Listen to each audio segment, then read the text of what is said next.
Nu ko? Sveiki visapkārt, ļaudis. Te nu mēs esam. Tā. Kāpēc tā laiva? Tā. Nu jā. Tauta pamazām ieradīsies.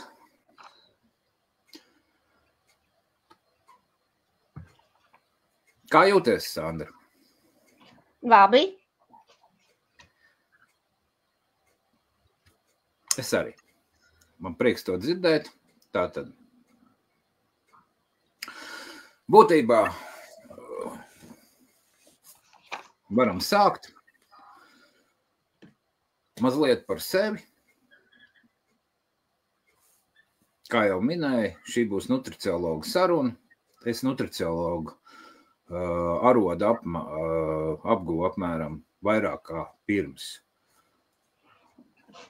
15 gadiem. Un, jā, šobrīd es uzsācis aktīvas studijas, ļoti intensīvas studiju, holistisko medicīnu, kas ietver sevi, arī tādu naturopātiju un plašu skatījumu. Tā es kā sarunu biedru esmu aicinājis ilggadēju labu paziņu, savu domu biedru, varētu teikt pat aroda biedreni.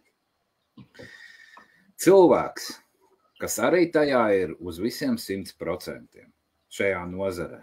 Cilvēks, kurš tāpat ir apgūst savā laikā holistisko medicīnu, kurš ir studējis nutricioloģiju vairākas reizes. Zinu, ka šeit Latvijā ir Stradeņos, kad bija iespēja, nenogulēja iespēju un pabeidz šo. Un šobrīd laikam tādas iespējas vairāk nav. Kā ir? Nav? Šobrīd nav tādas programmas, jā. Viņa slēdza veiksmīgi. Kāpēc? Tas ir cits jautājums. Kādam ļoti nepatīk, ka tādas lietas dara. Un, jā, un ne jau tikai Latvijā, arī Vācijā ir studēts tieši tāpat nutricioloģija. Un vēl tāda būtiska lieta, par ko vairāk varat uzdot jautājumus pašai Sandrai un personīgi pēc tam kontaktēties ar viņu. Viņa ir funkcionālās diagnostikas meistars, certificēts meistars ar bagātīgu pieredzi. Ko tas īsti nozīmē? Ko nozīmē biorezonanses diagnostika? To visu šovakar mēs nerunāsim, taču jūs varat vērsties pēc tam pie Sandras personīgi. Kāpēc vispār šī diskusija? Es savā dzīvē kopš vispār sastapos ar jēdzienu uzturu bagātinātāju, un tas ir vairāk kā 20 gadu atpakaļ. Esmu vienmēr saskāries ar jautājumu, ka ir cilvēki, kam tas palīdz, un ir cilvēki, kas saka, man tas nepalīdz, un ir cilvēki, kas vispār saka, ka kas tas tāds, man pat paliek sliktāk. Kā tev ar šo te, Sandra? Šī tēma vispār ir ļoti aktuāla, bet viņa ir plaša un daudzpusīga. Es teiktu tā, tie viedokļi ir ļoti dažādi, pat arī tādi, kas savstarpēji tā kā pretrunās ir. Un tāpēc ar šo lietu ir, ja grib, teiksim tā, iedziļināties visā tajā, tad ir tomēr jāskatās, kas šī pa informācija, no kurienes tā informācija, jo šobrīd ir tādi laiki, ka tā informācija ir ļoti daudz, bet ne visa ir patiesa. Ir arī puspatiesības, un šī te, teiksim, tēma, viņa ir, tā kā arī pētīta, un visu laiku kaut kas nāk jauns klāt, ja. Un arī Ja arī ir šī man te tā izglītība jau tur vairāk kā 10 gadus atpakaļ, un es arī mana pieredze jau ir darbība jau vairāk kā 10 gadus, tad es varu teikt, ka es joprojām šo informāciju uzņemu, papildinu, joprojām mācos, jo tā ir tāda, mūžīgā tēma, kas joprojām tiek attīstīta. Lūk, un runājot arī tieši par šo te apzīmējumu nutriciologs. Kas ir nutriciologs, ja, lai būtu tāda skaidrība? Tas nav ne uzturzinātnieks, ne dietologs, tas ir par šūnu uzturu, speciālists par šūnu uzturu, un pati zinātne ir par uzturvielām, kā tas ietekmē organismu, par bioķīmiskiem procesiem organismā. Galvenais tas nutricioloģijas mērķis ir atjaunot, uzturēt un saglabāt labu veselību un spēcināt organismu. Tāpēc ir šī te tēma tāda ļoti aktuāla. Ko tad vēl? Ir tā, ka mēs visi tomēr vēlamies labi justies un neslimot, tik ātri nenovecot, vai ne? Tā taču ir. Protams. Tas stāsts vienmēr ir par mūsu labsajūtu, un jo vecāks kļūst cilvēks, jo viņam lielāka vēlme ir apturēt laika ritumu. Tas tieši tā arī ir. Un redzi, kāpēc es tieši vērsos uz šo te un ierosināju diskusiju ar minēju uzturbagātinātājs, jo tā ir tā pieredze, par ko tieši saka, kad, kāpēc nepalīdz, kā saka, tie ir mēsli vai kaut kas tam līdzīgs vispār, kāpēc par to runāt, un tas ir tikai peļņas gūšanas variants vai vēl kaut kādam un tā tālāk un tā joprojām. Taču pētījumi, nozars pētījumi runā pavisam citu bildi, bet statistika pasaulē ir ārkārtīgi, tāda bēdīga. Tieši tā es gribēju teikt, jā. Šī ir nozara, kura apgroza apmēram 160 miljardus gadā. Es runāju un tikai par kvalitatīvu uzturbagātinātāju jomu, tur ir vēl vesela kaudze tādu, aiz astes pievelkumu lietu. Teiksim tā situācija, mums it kā visiem ir pieejams, viss kaut kas, un pastāv divas problēmas šajā visā. Un tas nav stāsts par Latviju, tā ir pasaules pieredze, un vadošie šie cilvēki, kas analizē situāciju, tie pirmām kārtām ņem statistiku ASV, Lielbritānija un vadošās Eiropas valstis. Jā, Latvijā jau nav nekas savādāk, taču, ja kādam ir doma, ka mēs tad Latvijā dzīvojam kaut kādā nomalē un tur ārā aiz robežas, viss ir tik labi skaisti, nav. Uzreiz varu pateikt, ka nav. Šinī jomā točna nav. Pat varbūt mums pat ir labāk. Jo problēma numur 1 uzturbagātinātāji ir ļoti daudz. 90% cilvēku, kas viņus lieto, nesaprot īsti, kā viņus lietot, nesaprot mehāniku. Jo lielākoties piedāvājums ir tāds, šitas ir labs paprova. Un ar to viss beidzās.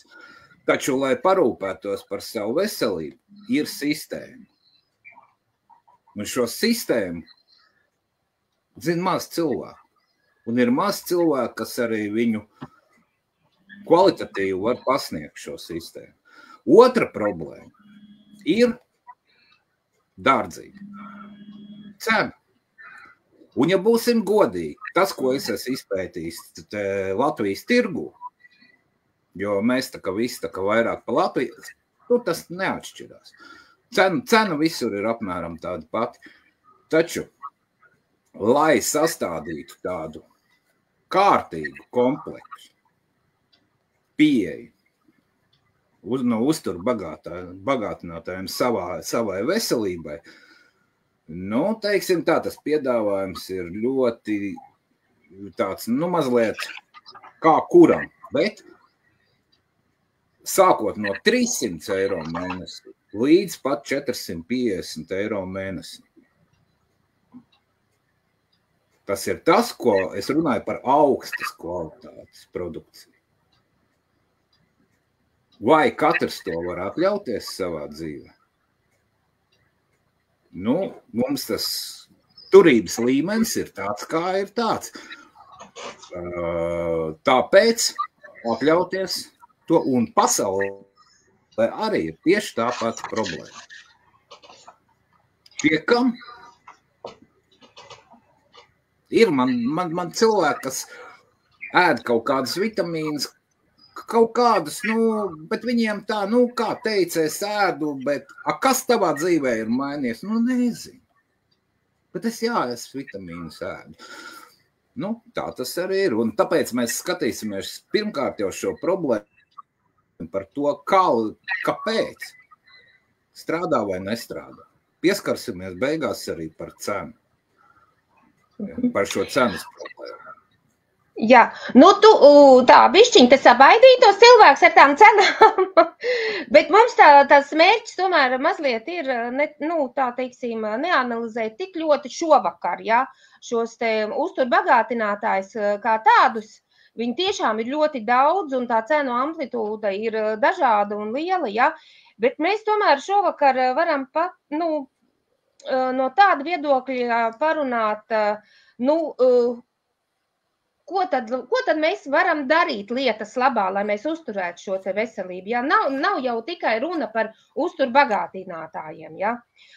Un tāda viena recepte, ka varētu tā paņemt vienu, parasti, ko cilvēks vēlas, apēst vienu tableti, lai viss atrisinātos. Bet tā tas nenotiek, vai ne? Tā tas nenotiek. Un vēl, kas jāņem vērā, mēs esam katrs ļoti, ļoti atšķirīgs. Mūsu organisms ir, katram ir savs, ja tas, kas vienam derēs, tas nederēs otram, ja, un ir vajadzīga tāda, teiksim, kompleksā pieeja, holistiskā pieeja. Holistiskā tas, kad mēs ņemam vērā visu organismu sistēmu, jo organismā 12 šīs te organismu sistēmas, viņas savā starpā ir ļoti, ļoti saistītas un atkarīgas. Un tātad es aicinu padomāt no šīs puses, ka katram cilvēkam, tomēr vajadzētu uzņemties atbildību pašam, nevis tikai gaidīt, kad viņam ārsts kaut ko kādas, teiksim, zālītes izrakstīt, ja, bet sākt piedomāt par šo te profilaksi, ko mēs varam darīt, lai nenonāktu līdz kaut kādai, teiksim, ārstnieciskai manipulācijai vai līdz šīm te zāļu lietošanai, jo arī zāles, teiksim, ir ļoti liela slodze organismam.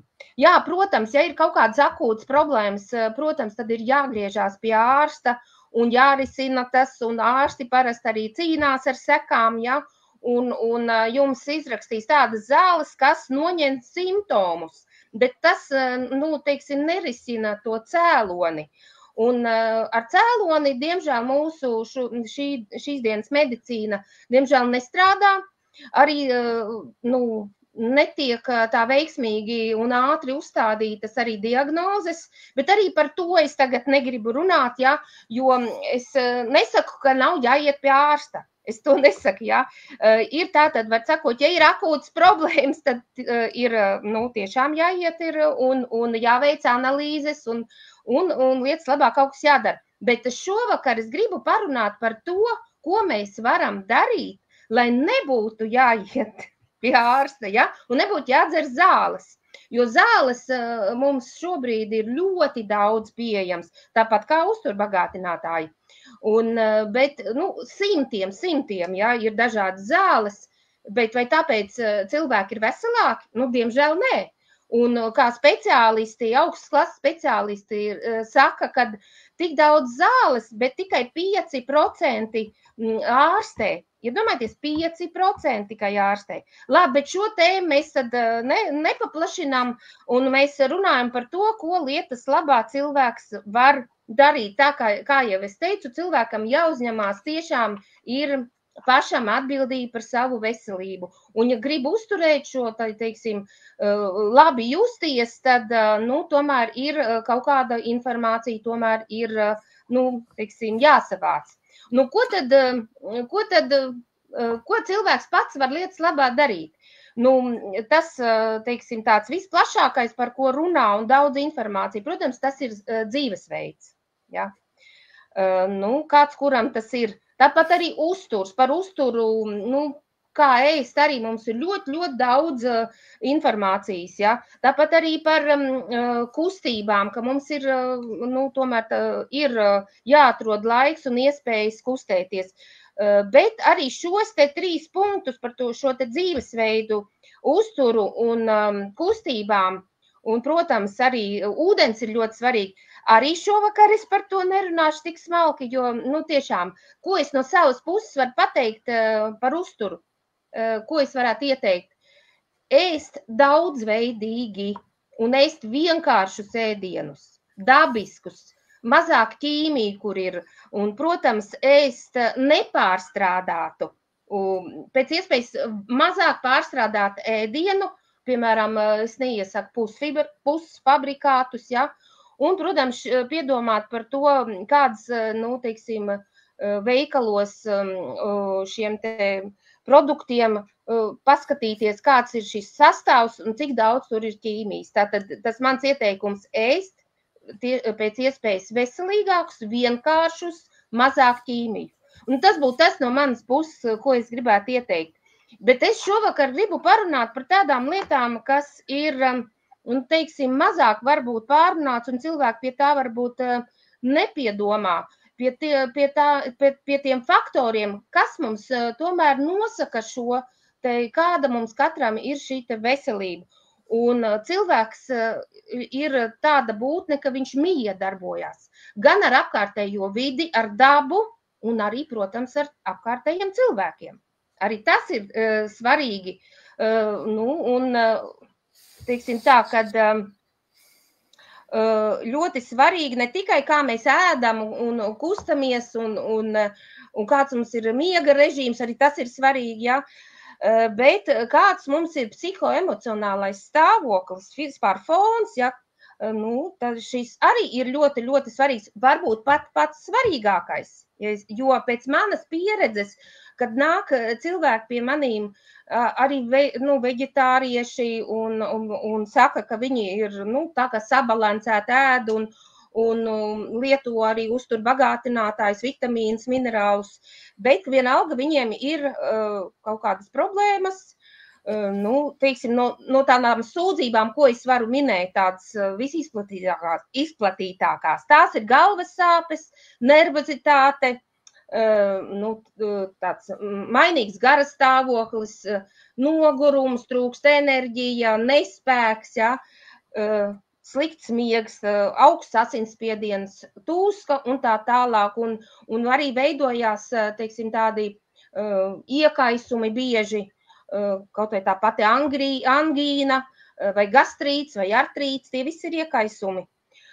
Un tātad sūdzības ir daudz, un ko tad lietas labā darīt, un tāpēc es uzrunāšu, dažus tādus faktorus pieminēšu, par kuriem ir mazāk runāts, tā ir, šī te, mūsu mikrobioms, zarnu trakta stāvoklis, autoimūnās saslimšanas cēloņi un, protams, arī pats galvenais mūsu organisma aizsarg mehānisms imunitāte. Ko tu saki par to? Jā, tās ir būtiskas lietas, bet tās ir tādas, teiksim, jau tā padziļinātas lietas. Ja? Piemēram, ierindas cilvēkam sāks runāt par zarnu mikrobiomu, viņam vispār acis liels, kas tas tāds? Nē, nu tā nevarētu teikt, ka pēdējā laikā tomēr tā informācija jau parādās vairāk. Kāpēc? Kā kuram? Es esmu sapratis vienu lietu. Tas, ko es savā galvā domāju, ka tas tak visiem cilvēkiem ir pieejams un visi to zina, pat domājot pilnīgi elementāras lietas, kas priekš manis ir elementāri. Es izēju ārā un saprotu, ka nē, viņi to nezina. Jo es dzīvoju kaut kādā savā burbulī, kur mani cilvēki, kas ir apkārt, viņi daudz maz to zina. Un tāpēc šīm tēmām ir mazliet jāpieskarās. Maziņš cilvēku loks. Ja? Tāpēc es gribu paplašināt šo loku un dot tās zināšanas tālāk. Un jautājums jau ir, patiesībā, kāpēc es uzstādīju jautājumu? Kāpēc vienam strādā labāk, otram nē? Un šie ir tie būtiskie jautājumi. Un ko tad cilvēks var izdarīt savā labā? Un man galvā, teiksim, divi primārie faktori. Viens ir miega režīms. Tas ir ārkārtīgi būtiski, jo pat normāli mentāli nejutīsies, ja nebūs šī miega režīma kārtībā. Nogurs cilvēks nespēja domāt racionāli. Un pieredze. Mēs visi esam nodzīvojuši kaut kādu dzīves posmu, kā nu kurš. Un savākuši savā organismā visādus dažādus brīnumus, ja, novaduši savu organismu, jo klasika lielākā daļa cilvēku par to, ka vajadzētu uzlabot veselību, sāk domāt tikai tad, kad viņi ir kārtīgi sašķiebusies. Ko tu ieteiktu? Ko tu ieteiktu no savas puses? Iziesim vairākiem cauri. Ko tu ieteiktu no savas puses attiecībā uz miega režīmu? Uz miega režīmu? Jā. To jau visi zina, jo ātrāk aiziet gulēt, jo labāk, jo vislabākais miegs skaitās no 10 vakarā līdz 1 naktī. Jā. To zinu. Es, tu un vēl nedaudz. Jā, tu visi zina, bet diemžēl mums tā dzīves veids ir tāds, kad mums ir pieejama šie informācijas, teiksim, līdzekļi, tur sākot ar datoru, ar mobilo telefonu, ar televizoru, jā, un tas mums tā kā pagarina šo te aktīvo dienas daļu. Bet, lai būtu šis miegs iestātos, tad pirms miega, vismaz ir ieteikums 2-3 stundas nēst, un neskatīties šos teiksim, zilos ekrānos, klausītos tādu kaut kādu mierīgu mūziku, vai pameditēt, vai, teiksim, vai varbūt palasīt kādu grāmatu labu, jā. Tādi man tie ieteikumi. Kā tu skaties uz tādu lietu, kad es pieturos pie principa, piemēram, kādreiz man ir viens tāds labs sirds ķirurgs, tepat Latvijā, vienkārši ieteica, ka tā būtu pareizi, un man loģika teica, ka tas varētu būt. Būt. Kā tu skaties uz glāzi ūdens pirms miega? Jā, noteikti.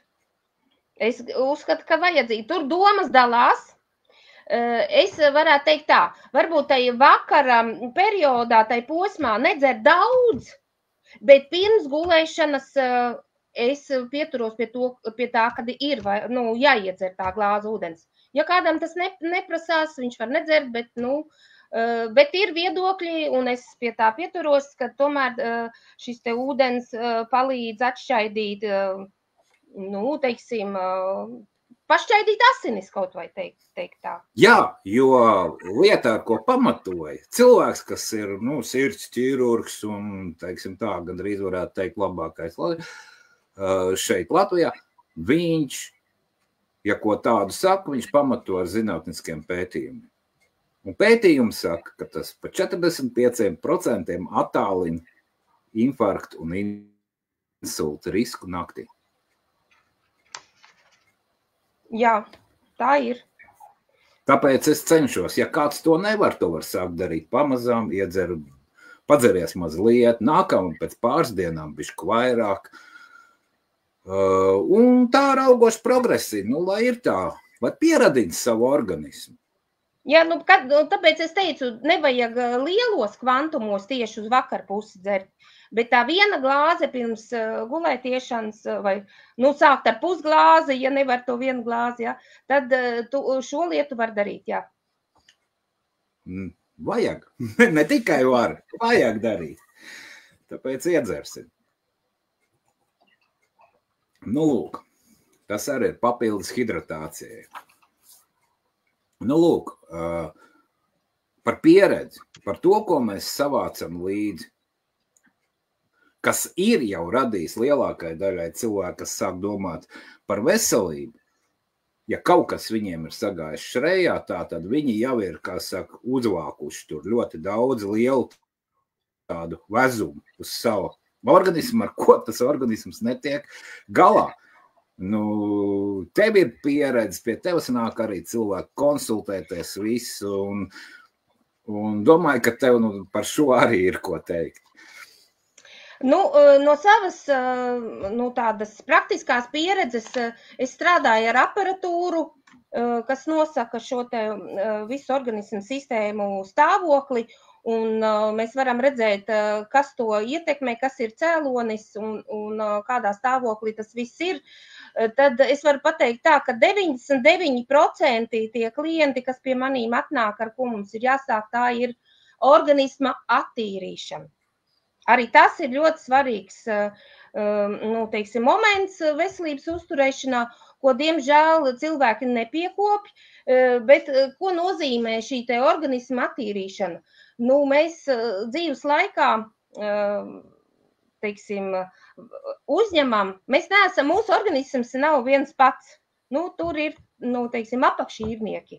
Tādi, sīkbūtnes, kas mūsu organismā atrod savu, dzīvošanu, un tie ir dažādas sēnītes, parazīti, tārpiņi, vīrusi, ja, un ja viņiem ir tāda labvēlīga vide, un kas ir viņiem labvēlīga vide, nav mums labvēlīga, viņiem patīk, ja organisms ir tā sarunu valodā saka saskābis, ja. Tad viņiem tādā, vidē patīk dzīvot. Un pēc Karaliskās akadēmijas tādiem pētījumiem praktiski 80% cilvēki ir kaut kādas šīs te parazītiskās vai tādas visādas būtnes iekšā. Es varētu teikt pat 95%. Varbūt pat vairāk, jā. Jo te ļoti šis te tie veidi, kādi ir cilvēkiem, sākot ar parazītiem un tārpiem un sēnītēm, ļoti ir daudzveidīgi. Tā arī ir vesela zinātne, ja? Un ko mēs varam lietas labā darīt?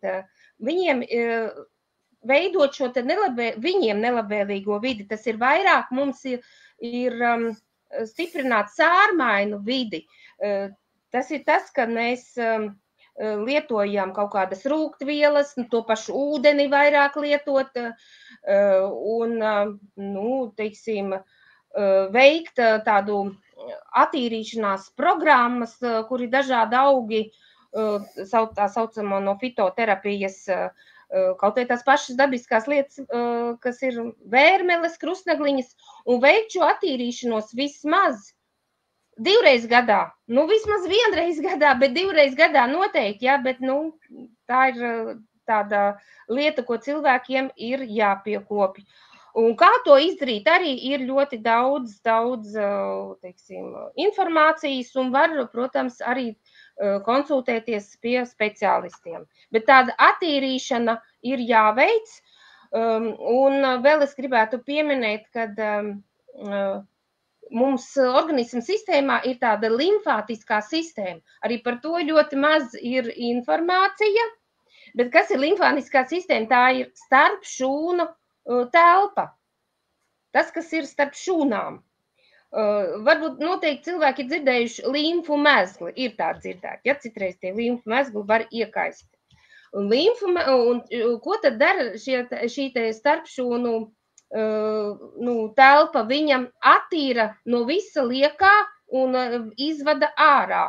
Un kas ir limfmezgli, varētu teikt, ka tie ir atkritumu konteineri, kur tiek uzglabāts viss tas, ko organisms uzreiz nevar izvadīt. Organisms ir ļoti interesanta sistēma, kas visu laiku attīrās, mūs aizsargā katru sekundi, katru minūti, un mums vienkārši tam ir jāpalīdz organismam, jo tiešām organisms ir universāla sistēma, ka viņš mums, teiksim, visu šo te lietu dara pats, bet mums nevajadzētu, mums vajadzētu palīdzēt un nevajadzētu pārslogot šo te organismu sistēmu. Tā.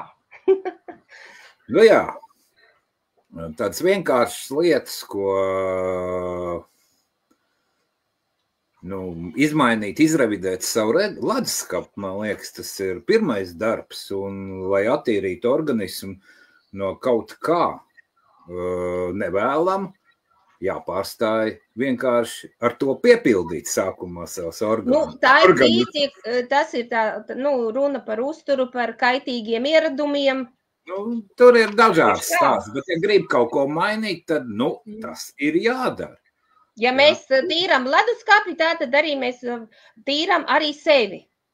Principā pārskatām savu diētu, pārskatām savu ēdienkārtu, un te jau mēs nonākam principā pie pārtikas, jo jāmaina ir mazliet uzstādījumu. Es jau ārkārtīgi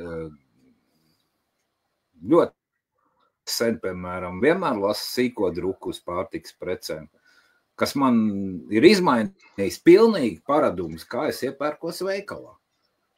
Domāju, ka tu dari tieši tāpat, vai ne? Jā, es pievēršu tam lielu uzmanību.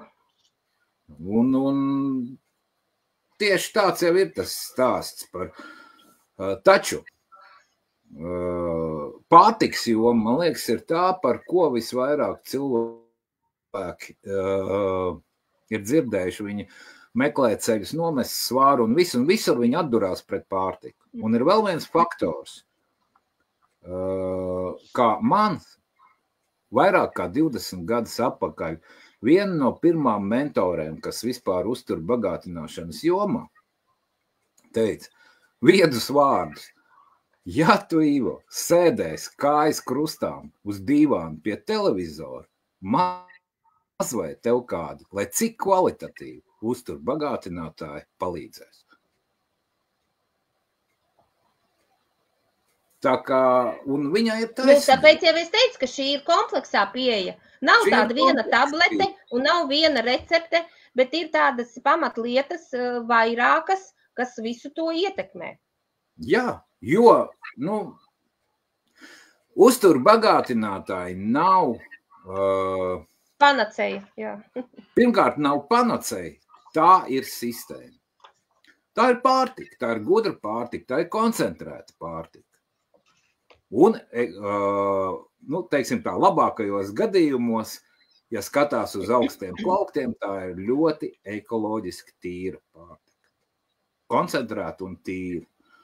Diemžēl arī šī nozara, ar ko ir pilni plaukti viskaut kur, grēko. Jo sekoju cītīgi gan bagātinātāju izējuvielu tirgumu, gan tam tirgumu, kur viņi tiek tirgot, kā viņi tiek tirgot. Tas ir mans lauciņš, man patīk analizēt procesus, iedziļināties viņos un saprast, no kurienes nāk, kā tiek ražots un tās lietas. Ne katrs ar to nodarbojās, protams, bet tāds ir mans. Es tā skatos uz lietām. Un teiksim tā, kad kā tu, prasts, vienkārši cilvēks, viņš saka, man nepalīdz īsti, uztur bagātinātāji, man tas speciālists ieteica to, bet man nav rezultāti. Ko tu pateikt, ko viņš var teikt fiziskā formā? Kā jau es teicu, ka mēs katrs esam ļoti individuāls. Jā, bet Tagad jautājums bija par, kāpēc es pievedu par gulēšanu uz dīvānu. Mēs tā kā mēģinām iet šai sarunā pa solīti. Ja? Tās teikt baby steps par iemesliem. Kāpēc? Lai tādu vispār plašu informāciju varbūt ir grūtāk uztvert cilvēkam. Bet saprast, to teiksim, runa par fiziku, ja? Par fizikāliem, par kustību. Ko cilvēks bez maksas var savā labā izdarīt? Vai ar ļoti niecīgiem līdzekļiem? Lai izmainītu šo te? Ja mēs runājam par tādu, teiksim, kustībām, kas ir ļoti tā kā vajadzīgas, tad, tas ir iet pie dabas, pastaigāties, braukt ar riteni, peldēties, ūdens procedūras ļoti labi ir, teiksim, cilvēkiem, visai organismam ir labs iespējas. Tad varam iet dejot, varam iet vingrot.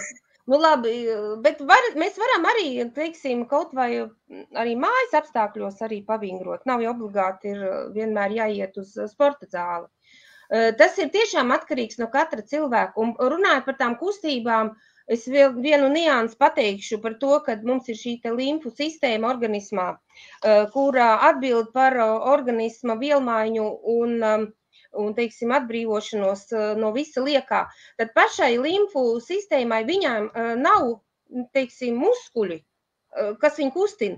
Tātad, jo mēs esam kustīgāki, mūsu muskuļi kustās, viņa līdz ar to arī dzen, tas ir tāds jēdziens, dzen limfu. Un mūsu organisms labāk attīrās. Tas ir tāda viena lieta. Un arī gribu pateikt arī par šo te imūnosistēmu tomēr pieminēt. Ja? Arī šī te kustības arī dod šo paaugstina imunitāti kā tādu, bet imūnā sistēma ir ļoti saistīta gan ar nervu sistēmu, gan ar hormonālo sistēmu, un ja tās ir jau kaut kādas problēmas, gan tai, teiksim, miega režīmā, un vai arī ļoti, mēs arī neesam runājuši vēl tā par stresu, arī stress, ietekmē ļoti. Nonāksim līdz tam arī. Un visu šī nervu sistēma, hormonālā sistēma ir tas, kas novājina imunitāti. Un līdz ar to atkal ir viss tālāk esošās problēmas, jo imunitāte ir tomēr tā sistēma, kas mūs pasargā no kaut kādām būtiskādām problēmām. Jo par stresu runājot, to mēs tad vēl runāsim, kas notiek tad, kad ir stress. Visu pēc kārtas to. Bet, principā, kopsavalkot tavu domu un savu sapratni, pastaigas, brīvā dabā. Jā.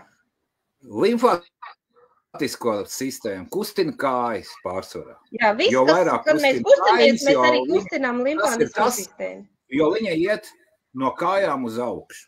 Ja? Un šeit galvā pārlīst pāri, un tad tā notiek tā rīt. Viņa dzen limfu, viņa uzlabo asinsriti. Jā. Svaigā dabā elpo, līdz ar to organisms. Skābeklis vairāk, jā. Skābekli. Šīs visas lietas ietekmē visas 12 organismu sistēmas pareizi. Jā.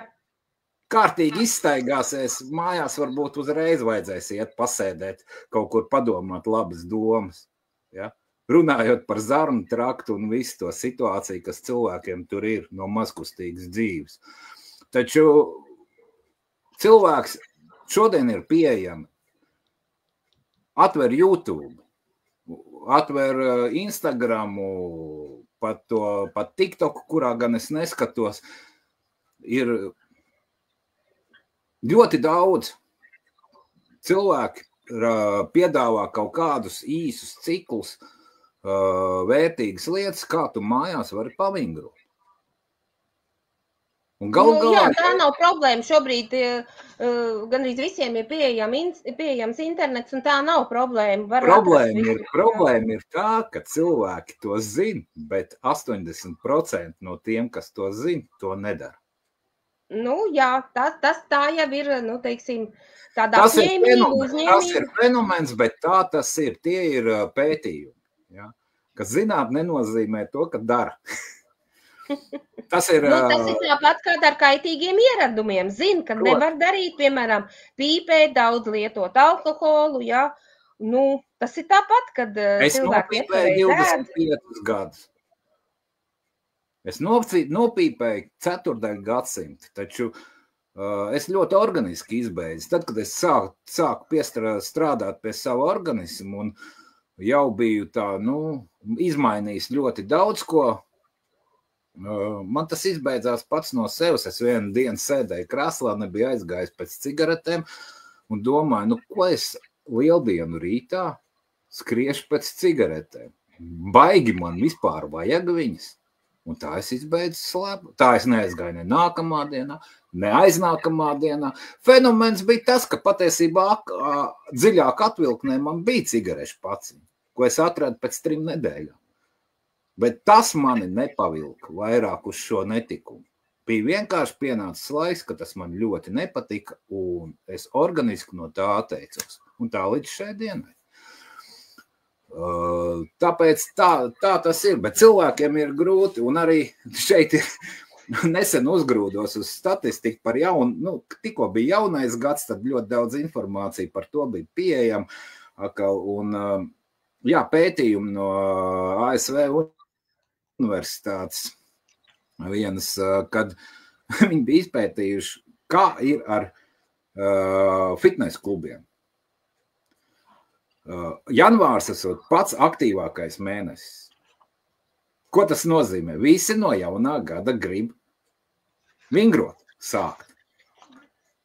Sliktā ziņa ir, 1,5 mēneša laikā atkrīt apmēram 80% tie, kas ir janvārī uzsākuši. Cilvēku ieradumi visā pasaulē ir daudz maz vienādi. Mēs neesam šeit Latvijā unikāli.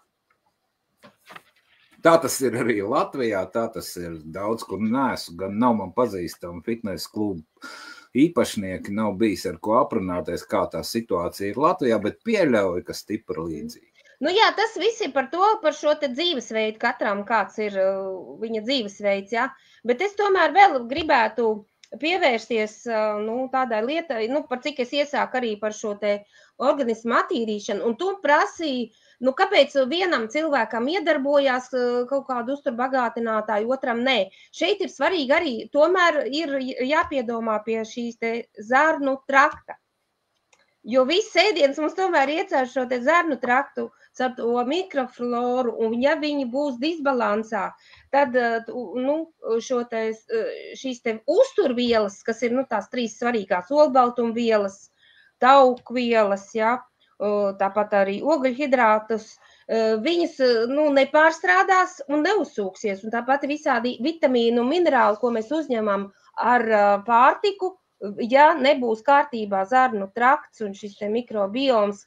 Kas ir mikrobioms? Tās ir tās labās baktērijas, kas strādā, padara šo te darbiņu mūsu zarnās, ka viņas pārstrādā, uzņem to pārtiku un tādā pārstrādes procesā rodas vitamīni, kas mums vajadzīgi ir organismam. Un tāpēc ir, ja katram visiem jau nav šis te mikrobioms vienāds, viņš katram savādāks. Vienam labāks, vienam sliktāks, un līdz ar to arī šeit ir tas klupšanas akmens, kāpēc kādam neiedarbojās.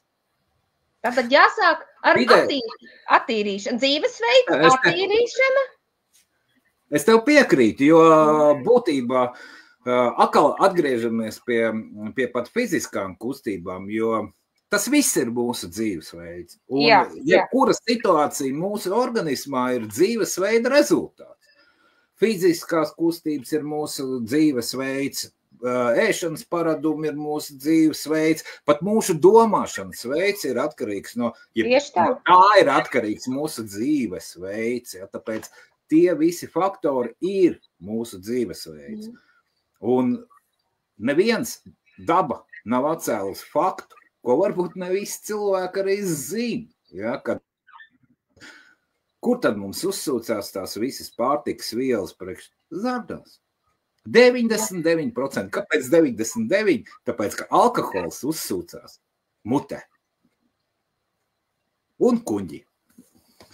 Tā ir vienīgā lieta, kas uzsūcās kuņģī, un ja paturēs mutē, viņš pat aiziet caur smaganēm. Tāda viņa ir frakcija molekulārā. Tāpēc, tāpēc nevar teikt 100%. Ja. Bet visa pārtika aiziet caur turieni. Tāpēc, ja nekustēsies par labvēlīgu situāciju zarnu traktā, varat nesapņot. Tu man piekrīt? Jā, tieši tā. Tad mēs atgriežamies pie vēl viena faktora, kuru ņemot vērā, pat ja kustēsies, vienalga par normālu vidi zarnu traktā, varbūt būs labāk, bet par labu vidi arī diez vai var sapņot. Tā ir hidratācija. Jo savādāk, ja tā nav, ja sāks kustēties un mēs varam nokļūt, mēs uzlabosim zarnu peristaltiku, bet ja tur visi ir tāda sausa masa, labi piekaltusi un tāda, kā to visu dabūt ārā?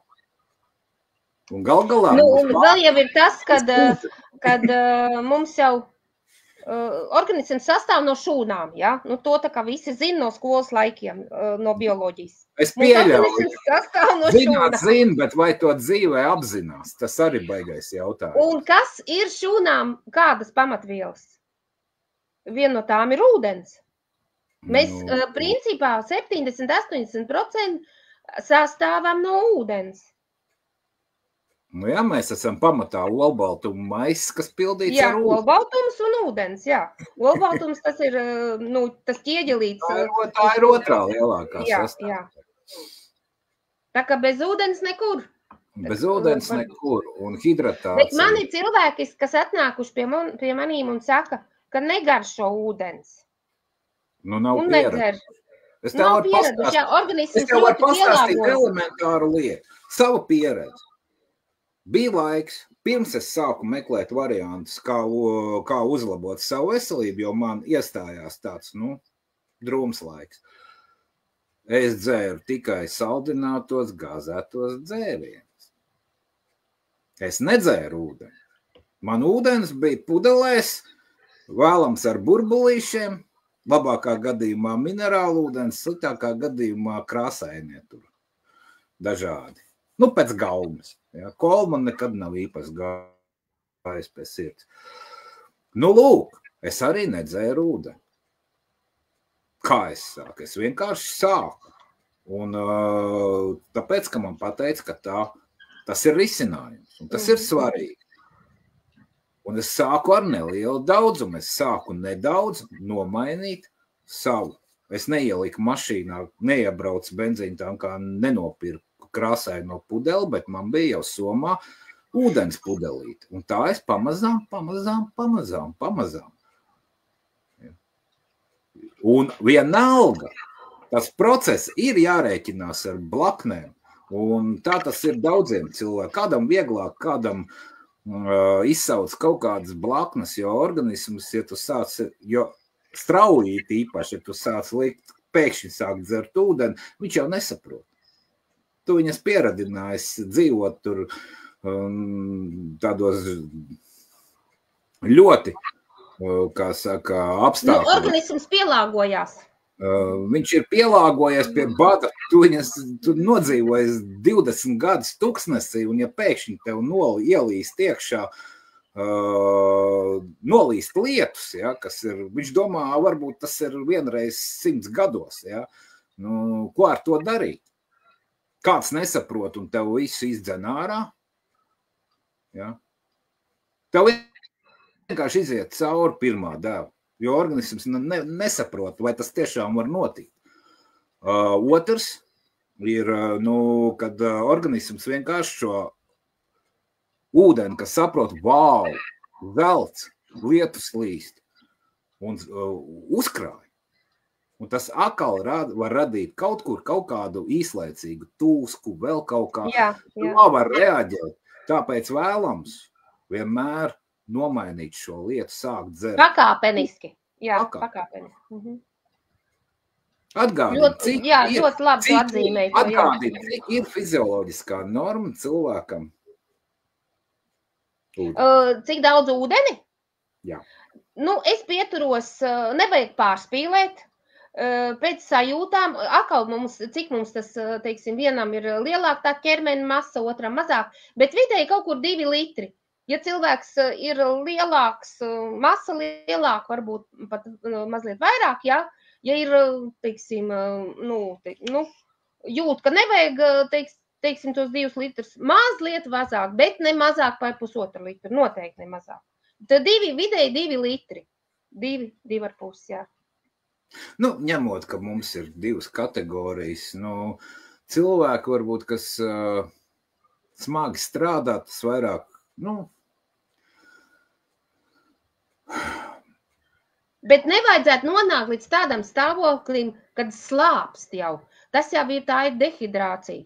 Tā jau ir dehidratācijas tāda ritīga. Tā tad ir ik pa laikam tomēr jāpiedomā, bet tad, kad to padara par paradumu, tad jau tas aiziet un tu zini, ka tev jāpadzerās ik pēc laika, ja?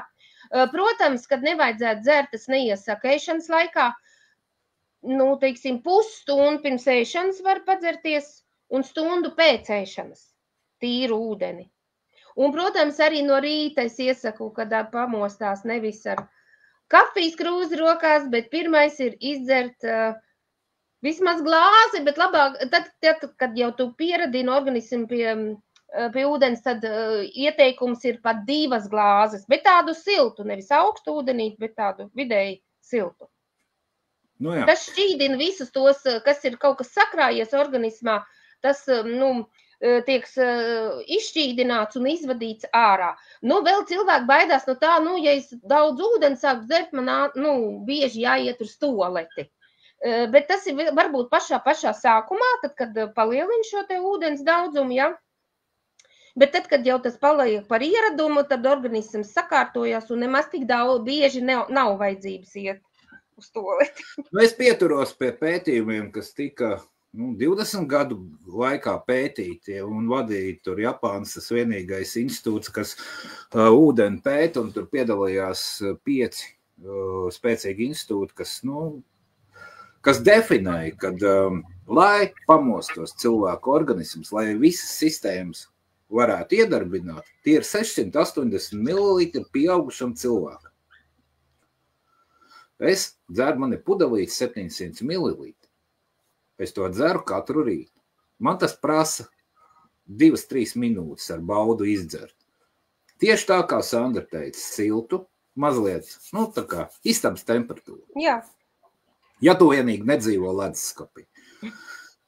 Un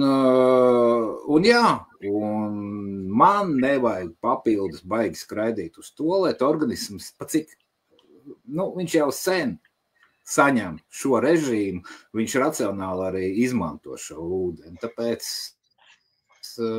es ar to nesirkstu. Ja pēkšņi strauji uzsāk, tā ir viena no blaknēm, ka vajag daudz staigāt uz tualeti. Bet tas pāriet, tam es piekrītu.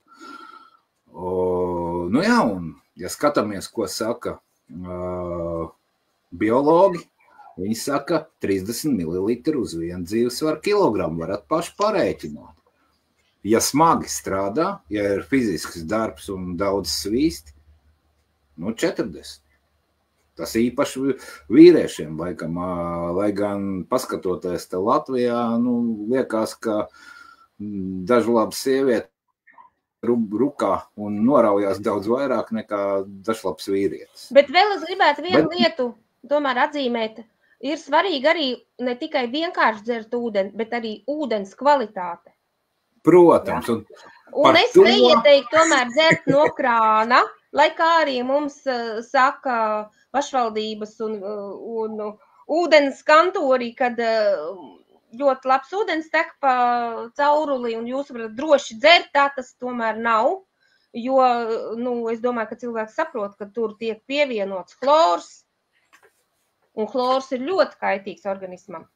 Ja jūs gribat, un tur ir arī daudz smagie metāli, ja jūs gribat, ja jums, teiksim, nav citu variantu un jums jālieto šis krāna ūdens, tad es ieteiktu viņu kaut kādā stikla traukā vismaz 3 dienas paturēt un izlietot, 2/3 tikai jūs varat izlietot. Tas chlors būs, izgarojis, smagie metāli būs nosēdušies, un tad jūs varat lietot. Bet atkal jautājums, vai tur nav kaut kādi nevēlami mikroorganismi. Tas ir atkarīgs no cauruļu sistēmas. Ja? Tādā ziņā Rīgā skaitās viens no labākiem ūdeņiem starp Eiropas pilsētām. Bet chlors vienalga klāt ir. Bet maz. Un tur es neatceros, kurš bija Rīgas mērs, kas iztērēja ārkārtīgi lielu naudu un uzstādīja ūdens sagatavošanas punktā ionizēšanas iekārtas, kas ļāva uz 80% samazināt chlora piedevumu. Labi. Protams, ka viņš ir. Bet, teiksim tā, ir pašvaldības, kur ir labāks, kur sliktāks. Tas vienkārši jāskatās pēc pašvaldības. Un tas moments, ka lai kā runā, ja paskatāties līgumos vai vēl kādās, ko tad īsti piedāvā, neviens, nekur, nevienos papīros nerakst, nevienā savā mājaslapā Rīgas ūdens nerunā par to, ka krānā ir dzeramais ūdens. Tas ir tehniskais ūdens. Un viņš tiek padarīts maksimāli tur nekaitīgs. Ja? Tāpat. Vēl jau jārunā arī par to, cik kaikains ir ūdens. Jūs taču redzat, kad tās teikānas, kur tiek lietots krāna ūdens, viņas aizsērē. Tie nešķīstošies sāļi. Tas tur jā, un ja cilvēks dzer to krānu ūdeni, to viņš visu arī savā organismā uzņem. Tieši tā kā tev kānā, tā būs arī asinsvados. Viss. Bet ir filtra krūzes, var pēc tam izfiltrēt, nostādināt un ļoti daudz ko izdarīt, bet tā ir pilnīgi kā vēl labāk prasi Sandrai atsevišķu sarunu. Prasi man atsevišķu sarunu. Tā ir vesela atsevišķa saruna tiešām par ūdeni. Tā ir tēma kāda ūdeni, bet sāc jau ar to, ka ūdens kā tāds, kaut vai veikalā pirkts, kaut vai no Venden vai kādas citas firmas, nelobēšu nevienu, tās ir labāks risinājums. Ja? Un vispār fakts, ka iemācīties dzert ūdeni. Es vēl vienu niansu pateikt, meklējiet dziļurbumu pazemes ūdeni. Tur rakstīts ir vienkārši dzeramais ūdens, tas ir vienkārši izfiltrēts, viņš ir nedzīvs. Arī dziļurbums nav īsti dzīvs. Es pārbaudījis ārkārtīgi daudz Latvijas avotus un viss. Bet ir arī instrumenti, ar ko var viņu atdzīvināt ūdeni. Var sakot, tad šī ir tā tēma, kur mēs varam... Protams, jā. Tas ir tāds moments, kad par to atsevišķu sarunu. Bet vēl tu teici, kad parunāsim tomēr par to psihoemocionālo fonu. Mēs esam pie tā nonākuši. Viss ir labi es ceru, ka jums ir radusies sapratni, cik ļoti rezultāti no tā, ko jūs, teiksim, mainat ēdienu vai, precīzāk sakot, koncentrētu ēdienu, kas ir uzturbagātinātāji. Ja? Vai arī jūs ejat citu ceļu, vienkārši mainat kaut kādas lietas tur savā ēdienkartē uz labāk. Kādam tas strādās labāk, kādam netik labi.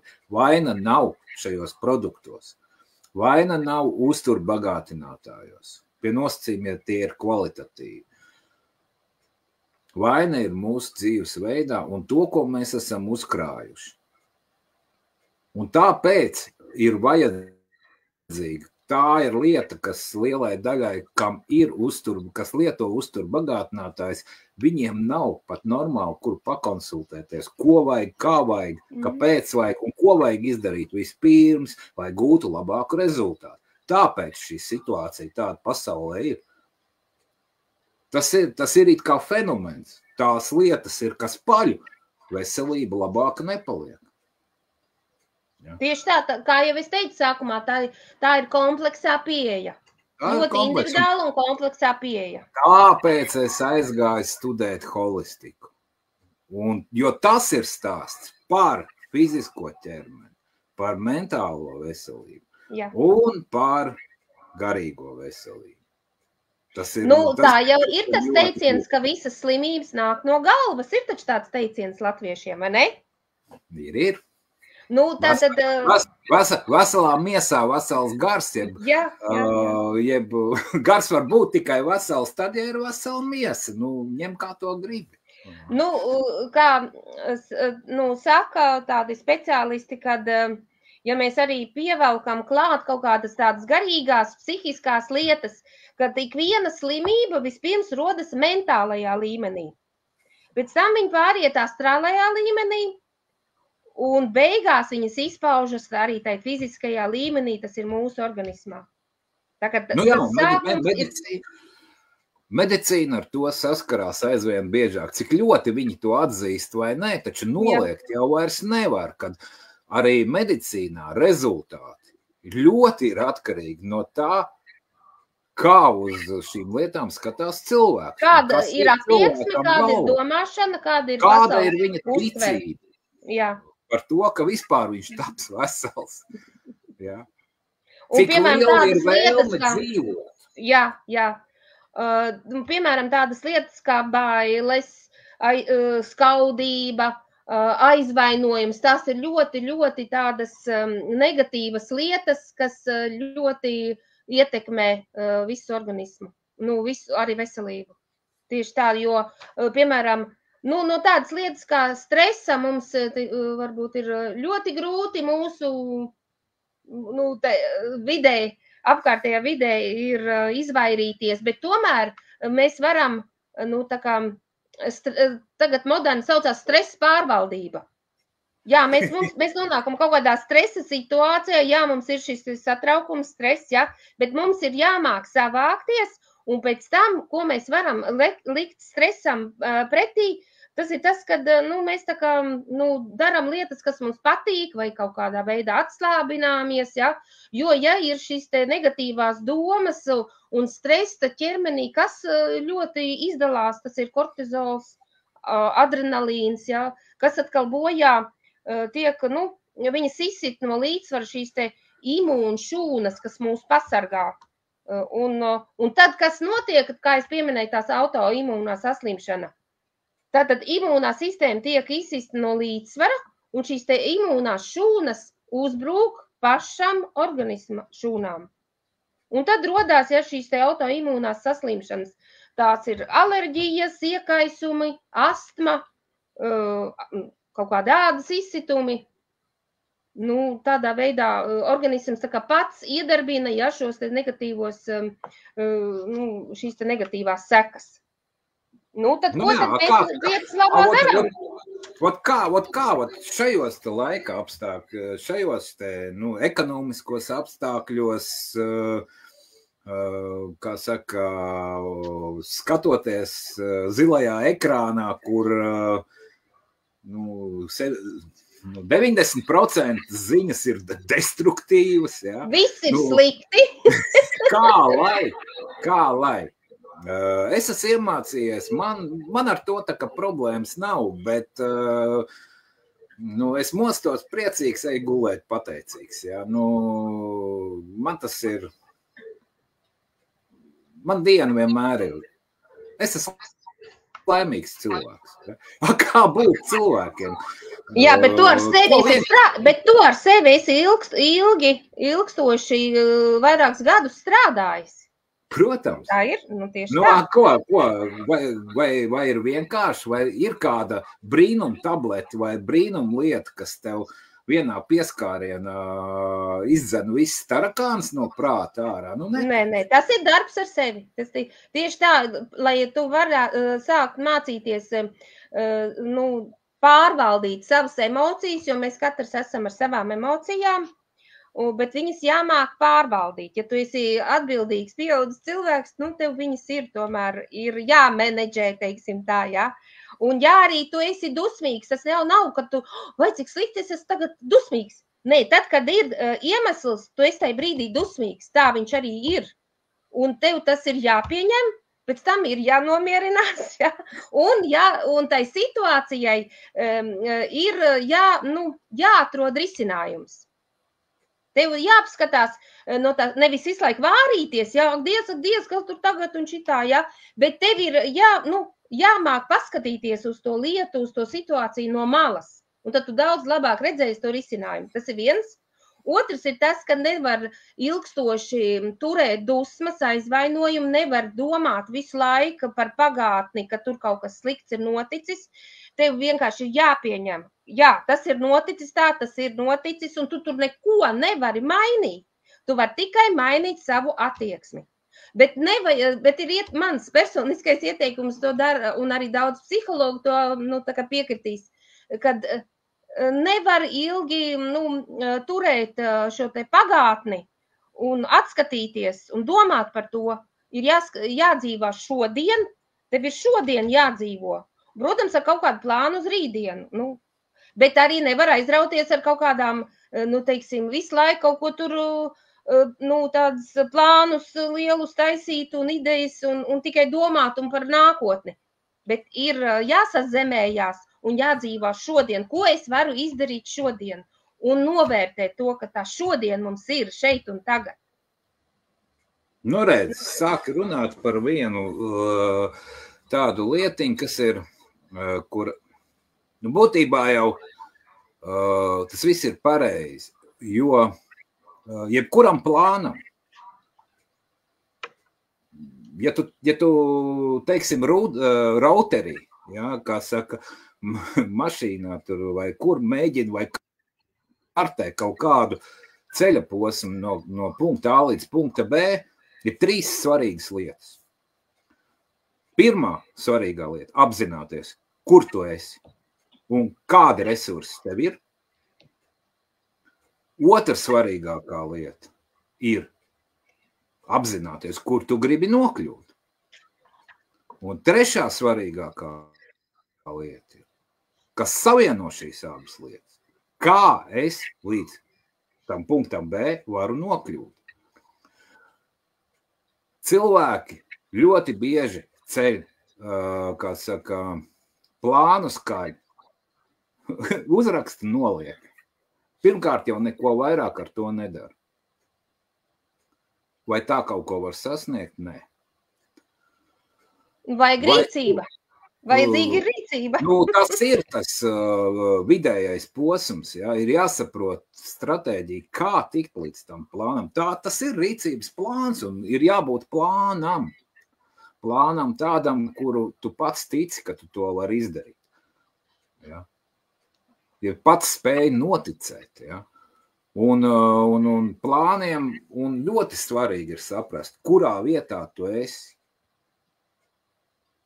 Un tas ir tas, ko tu saki par sazemēties. Ja? Sazemēties, paņem uzrakstu uz papīru, visu, kas tev ir galvenās dzīves jomas, kāds ir tavs starta punkts.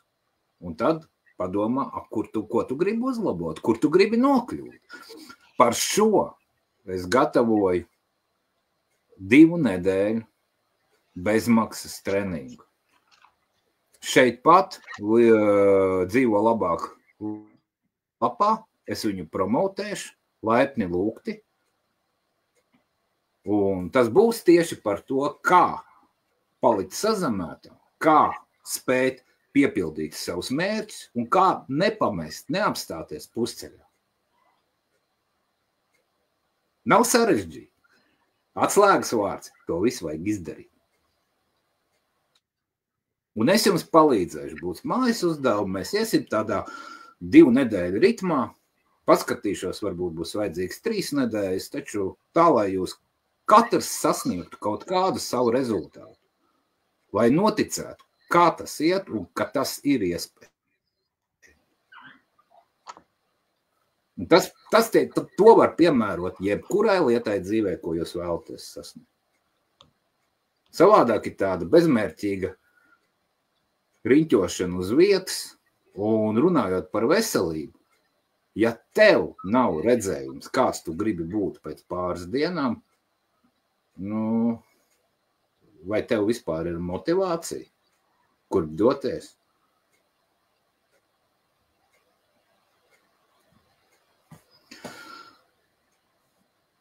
Ko tu saki par to? Nē, tas viss ir pareizi, ko tu saki, un par to ir cilvēkiem vajadzētu domāt, un ļoti labi, ka tu tādu lietu piedāvā, lai cilvēki tomēr aizdomājās par šīm lietām un piedomā pie tā visa.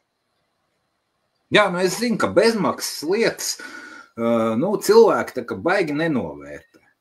Ja? Bet tādā pašā laikā izmantojot šo iespēju, tas maksās tikai veltīt tam nedaudz laiku un uzmanību un fokusu. Ja? Tas iemācīs jūs fokusēties uz lietām, tas iemācīs jums atrast arī brīvo laiku. Savā laikā uztaisīju sev eksperimentu, kā tad ir. Ja? Pats bija vienā treniņā un uztaisīju tādu čekingu savu, ko es daru visu dienu. Es domāju, ka es visu dienu nodarbojos ar vajadzīgām lietām un ļoti aizņemts esmu. Un uztaisīju čekingu, skatījos, un es atradu sev 2,5 stundas. Ko es Tu atradi laika zagļus, ja? Es atradu laika zagļus, jā. Nesvarīgas lietas, nevajadzīgas lietas. Ja? Lūk, un tāpēc runājot par to, ka bieži cilvēki, kas saka, un es arī teicu, man nav laika.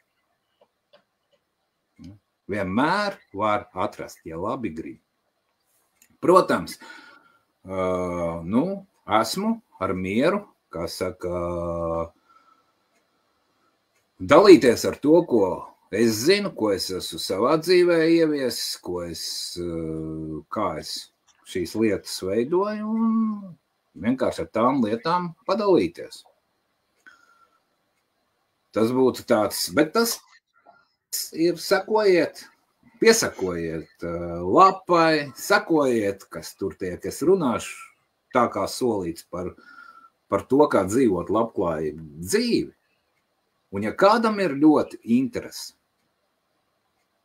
mazliet par to kopienu, ko mēs veidojam, kur stāsts ir, kā uzlabot labklājību dzīvi visos 3 līmeņos. Veselība, mentālā labklājība un arī finansiālā labklājība. Es varētu teikt, tas ir ļoti, ļoti saistītas lietas. Jā. Tās ir bāzes lietas labklājīgai dzīvē. Un, ja jūs tur gribiet piedalīties, būt mūsu pulkā un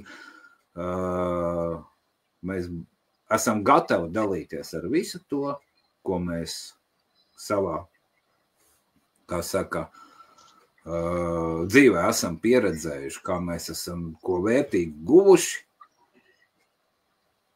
Mēs savā kopienā to principā šīs vērtīgās lietas, kā arī padomu, nelieksim pilnīgi bez maksas. Jā, es domāju, ka mēs jau tuvojamies tam punktam, kad mēs arī ļausim uzdot jautājumus, bet vēl vienu nelielu lietu es tomēr vēl piemetināšu, runājot vēl par šo te mentālo veselību. Kad ir svarīgi arī ne tikai tās tavas domas, bet ir svarīgi, jo mēs taču miedarbojamies ar citiem apkārtējiem cilvēkiem, mēs jau mežā nedzīvojam. Kāds varbūt dzīvo, jā. Bet ir svarīgi arī šie te apkārtējie cilvēki, kas tev ir, jo katram cilvēkam ir savs biolauks, un viņš mūs ietekmē. Un tāpēc ir citreiz, kad ir cilvēki blakus tādi, kur mums patīkami ir uzturēties blakus, jā, un ir tādi tomēr cilvēki, kur tu jūt, diskomfortu kaut kādu jūt. Tad arī šeit ir jāpiedomā pie tā, kāda jums ir apkārt cilvēki. Tas no tāda viedokļa. Un pašās beigās ir arī no ārējiem tādi dabas faktori, kaut vai tie paši elektromagnetiskie lauki, saules magnetiskās vētras, atmosfēras spiediens, radioviļņi, starojumi. Tas viss mūs ietekmē. Tā kā arī der padomāt arī par tām lietām, kur jūs dzīvojat, kāda jums ir apkārtne un kas varētu jūs ietekmēt. Un tie ir iespējas kaut kā no tā visa tomēr mēģināt izvairīties. Nu jā. Nu tā, no manas puses tas arī būtu tā īsumā viss. Un es domāju, ka tad jau tomēr... Tā kā, ja kādam ir jautājumi, kuru tu gribi uzdot šeit un tagad, to tu vari darīt čatā. Jā. Nu, komentāros. Tas ir viens.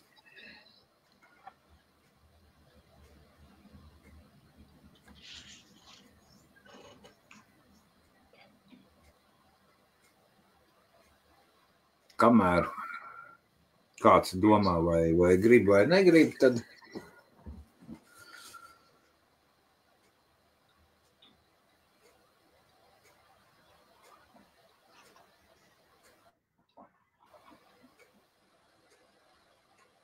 ko lai tev vēl tādu uzjautā?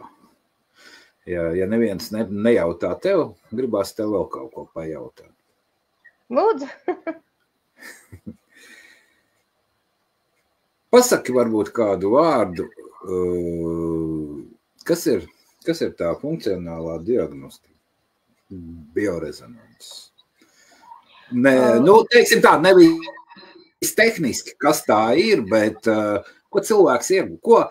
Ko es iegūšu, ja es aiziešu pie tevis? Ko es priekš sevis iegūstu? Ko tas var nozīmēt cilvēkam? Ko cilvēks iegūst? Viņš redzēs savu to organismu stāvokli, kāds viņam tai brīdī ir. Un principā par visām sistēmām, sākot ar asins vadu sistēmu līdz kaulu sistēmai, viss pa iekšējiem orgāniem un nervu sistēmu, tāpat arī šo te zarnu traktu problēmas, ja ir. Un galvenais ir tas, kad var atrast cēloni. Jo citreiz ir tā, ka nevar, kaut kas ir tādas, problēmas, bet nevar īsti atrast, piemēram, galvas sāpēm. Ir ļoti daudz tie cēloņi. Un nevar saprast, kāpēc tad īsti sāp šī te galva. Un tad mēs caur šo te, teiksim, skenēšanu, jo ar aparatūras palīdzību tiek noskanēts cilvēks, un tā viss pamatā ir... Mums studijā ir jautājums. Jā. Ja bērnam ir alerģija, tad pirmais solis būtu mainīt ēdienkārti. Manuprāt, noteikti. Ar to ir jāsāk. Tas, ka jāmaina ēdienkarte, tad alerģija var būt arī, ja ir kaut kādi parazītiņi organismā, un bērniem tas diezgan izplatīts iemesls tas ir. Tāda tīrīšana arī jāveic. Organismu detoksikācija. Detoksikācija, jā. Detoksikācija, jā. Mazāk saldumus. Ja bērns ļoti izteikti grib saldumus, tas ir pirmais signāls, ka viņam ir šie tarpiņi. Jā, un nav runa tikai par spalīšiem, ko tu redzi izkārnīgi. Nē, tur ir tik daudz, ka es pat negribu nemaz sākt par to runāt. Kā jau es vienmēr mīnu. Pirmais kultūras šoks, kas man bija, es reiz ieklīdu farmācijas muzejā izstādē par šo tēmu. Saucās izstāde Zooparks tavā vēderā. Un tad es sapratu, ka tur ir vairāk kā 150 dažāda izmēra iemītnieki, kas dzīvo mūsu organismā. Un tie ir tie, kas... Tie dažādi veidi, sākot no mikroskopiskām baktērijām, beidzot ar, kā tu saki, tarpiņiem, pavisam lieliem, kas vienkārši mūsu organismu piesārņo. Viņi piesārņo, viņi kaitē mūsu organismam. Ir tā, ka viņi arī, teiksim, tomēr ir dzīves būtnes, un viņi gan ēd, Viņi apētos tās, tos visu, varbūt ne visu, bet, apēda daļu no tavām vielām, kas tev ir nepieciešams, viņas apēda. Un otrs ir tas, ka viņi izdala toksīnas, savus atkritumvielas. Un tas viss piesārņo. Veicina iekaisumus. Tāpēc, jā. Un alerģija, jā, tas jau ir tāds... Tā ir jau organismu piesārņojuma pakāpe. Tā ir diezgan, un tur ir visi alerģiskie procesi, tas ir diezgan smalka mehānika, ko uzreiz atbildēt nevar. Un bija tāds attīrošs, tad, kad jau ir pieņemts lēmums un tiek realizēta attīrošā programma, kuru jums speciālists var, sagatavot šo te programmu, uz tajā laikā vajadzētu ierobežot vai pat izslēgt no ēdienu kartes piena produktus, saldumus, miltus pēc iespējas mazāk. Baltos. Tādu režīmu. Un arī pat gaļu mazāk 2 reizes nedēļā, kaut kur apmēram tā. Kā lai bērns iet uz skolu vai uz bērndārzu? Oi, visi ēda saldums, ar ko viņam darīt? Ir tā, ka normālos dārziņos nemaz neļauj nest uz dārziņu neko. Vai tas, ka skolā vairs netirgo saldums, domā, ka vai tas somās neņem līdzi, vai tā vecāki nedod līdzi? Skolās to varbūt grūtāk ir ierobežot, tad ir, bet tā dārziņos, cik es zinu, tad neļauj neko no mājām nest.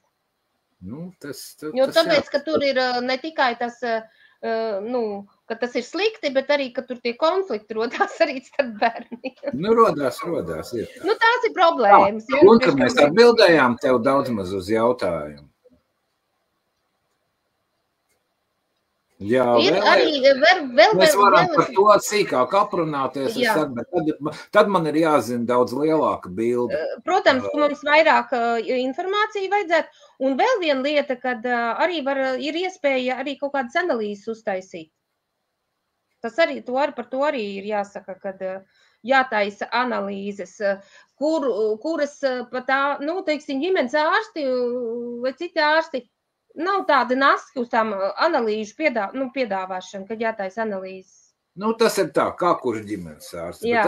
Mana ticība ir to, ka ģimenes ārsts ir laba lieta. Bet man ir bijuši tāda informācija, kad...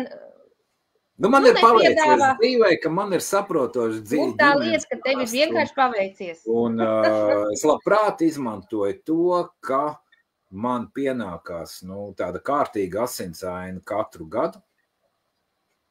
Un laiku pa laikam man ģimenes ārsts zvana, Ivo uztaisīs analīzīti. Tā ir vispārīga analīze, bet runājot par šiem te parazītiem un tārpiņiem, tur ir speciāls analīzes jātaisa. Jā, tur vienkārši vajag zināt, uz ko analīze. Viņas vienalga būs pa maksu. Tās ir specifisks, viss, kas ir tās speciālās pozīcijas, nāksies piemaksāt, bet ģimenes ārsts to var izdarīt, jā.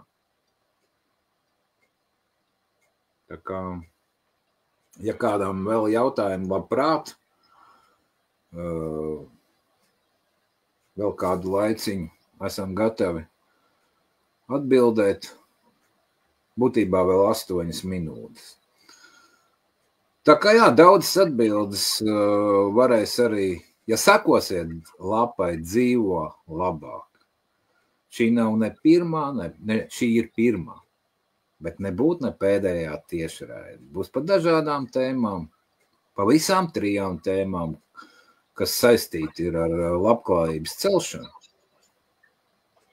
Un nākamā plānotā būs runa par finansēm, par biznesu un par to, kāpēc situācija Latvijā ir tāda, kāda ir, kāpēc mēs vairamies par biznesu. Astma, lūk. Nākamais jautājums. Astma arī ir stāsts par organisma piesārņojuma līmeni, un tas jau ir ļoti liels tāds līmenis, piesārņojuma līmenis, tieši astma. Tas ir dziļš kaitējums, jo tas nozīmē, ka tādai problēmai, kā organisma tīrībai, jeb, kā saka, ļoti ilgstoši nav pievērsta pienācīga uzmanība, un šis jau ir tāds, diezgan globāls, kā saka, Bet tās kājas tieši runājot par, bet par astmu runājot, tās kājas aug tieši no mentālās veselības. Tas ir pārāk liela, teiksim, bailes, un, tā kā kaut kas neizrunāts, un kaut kāds, tāds pārdzīvojums, ko tur iekšā, un tad veidojās astma. Tas jau ir zinātniski pierādīts. Protams. Atkal šeit ir darbs ar sevi. Es zinu konkrētus cilvēkus, kas ne tikai ir, teiksim, tur ārstējušies vai lietojuši kaut kādus labākus uzturlīdzekļus, bet tieši ir darbs ar sevi. Tās ir meditācijas, teiksim, strādājot ar kaut kādām tehnikām, kaut vai zīmēšana, lai tu vari lai tu vari atbrīvot tās savas iekšējās tos spazmatiskās lietas, kas ir tās bailes, neusticība, ar kaut ko tu neesi, teiksim, apmierināts, vai tu neesi, tā kā, nav varējis izteikties. Tev ir kaut kādas tādas lietas, ko tu paturi visu tikai sevī. Un ja mēs runājam, ka šī kopija, ka šajā te dzīvo labāk kopienā mēs turamies uz 3 vadiem, kas ir fiziskā, mentālā un materiālā, tad, seko, uzdod jautājumus, rosina diskusijas, lūdzu, mēs par to zinām daudz un esam gatavi dalīties. Vai apmierina sniegtā atbilde?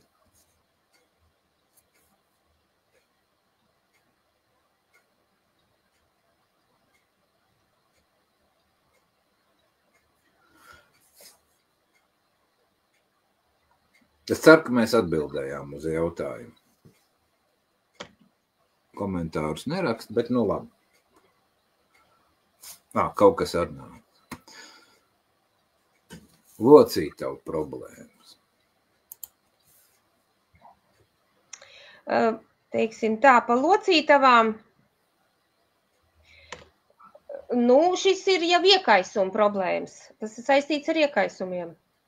Atkal jāsāk ar attīrīšanos, sakārtot zarnu traktu, jo atkal, kā jau es minēju, tad šīs te trūkst, kas ir locītavi, tur ir ne tikai tas kauls un nervi, bet šī ir, tajā visā arī ir tas skrimslis saucamais, kas apkārt ir tam kauliņa virspusei, un saites, un ja šīm te saitēm un skrimšļiem nepietiek šīs te uzturvielas attiecīgas, kaut vai tas pats glikozemīns un kondroitīns, kas ir, teiksim, atsevišķos ēdienos kā tādi vēžveidīgie, jūras veltes, tad iesaka ēst, gatavot galertu, mēs taču kādreiz mūsu vecāki gatavoja, tagad kaut kā tas nav tā, kad jaunie cilvēki vairs negatavot. Bet es zinu, ka mūsu vecāki no kājiņām, no austiņām, un gatavoju šo te galertu, mēs lietojām. Protams, ir no augu valsts agar es varu pieminēt, bet, protams, šeit ir kolagēns arī vajadzīgs, olbaltumvielas. Bet tiešām tas ir atkal ir kompleksā pieeja vajadzīga, kur gan ne tikai šī te ēšana, bet arī kustības attiecīgi, lai būtu šī te asins cirkulācija. Vispār īstenībā mēs par to asins cirkulāciju vēl nepieminējam, ka tās arī ir ļoti, ļoti, ļoti svarīga. Nu, pieminējām, jo asins cirkulācija, principā, tās ir kustības un tas ir ūdens. Jā. Tas ir ūdens un kustība. Ūdens Tur jau viss ieslēdzās kompleks, ja, kā pa cik ūdenī mūsu barības vielas šķīst ūdenī. Skābeklis. Nu, ir vielas, kas šķīst ūdenī un vielas, kas šķīst taukos. Jā. Ir arī kas taukos, bet lielākā daļa ir ūdenī šķīstošās. Ja. Bet ūdens nodrošina gan mums asinīs. Ja, lai viņas būtu šķidrs un normāls, tekošas, ja, viņām ir vajadzīgs ūdens. Ja. Un skābeklis tiek šķaidīts ūdenī, lai aiznest mums līdz plaušām. Viss tās nesējvielas, un tur ir divas lietas, ūdens un olbaltums, ja, kas ir vajadzīgs, lai skābeklis tiktu līdz plaušām. Tur arī ir savu mehāniku. Taču jā, pa lielam tas ir vajadzīgs. Un locītavus es personīgi dzeru kolagēnu. Jā, kolagēns ir, kas ir kolagēns? Tas ir olbaltumviela. Es dzeru kolagēnu peptīdus, kuram klāt ir chondroitīns. Vēl pievienots. Un ir pievienota vēl bosvēlī, kas ir... Bosvēlī ļoti, jā. Un neaizmirsīsim arī par C vitamīnu. Par C vitamīnu neaizmirsīsim, jā. Tāpēc, tā nav akal. Šis kolagēns nav brīnum tableta, kas visu nodrošina. Taču es saku, kas attiecās uz locītavām, es to ne tieši, bet arī priekš locītavām, priekš savas labsajūtas. Kolagēns ir daudz, kur vajadzīgs. Mūsu āda arī ir kolagēns. Un kāpēc jūs smērējat sievietes uz sejas? Skaistums nāk no iekšā.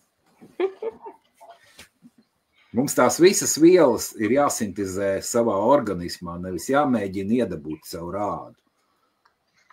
Par dekoratīvo kosmētiku tā ir cita lieta. Tas jūs padara jaukāks, kā saka, un pievilcīgāks.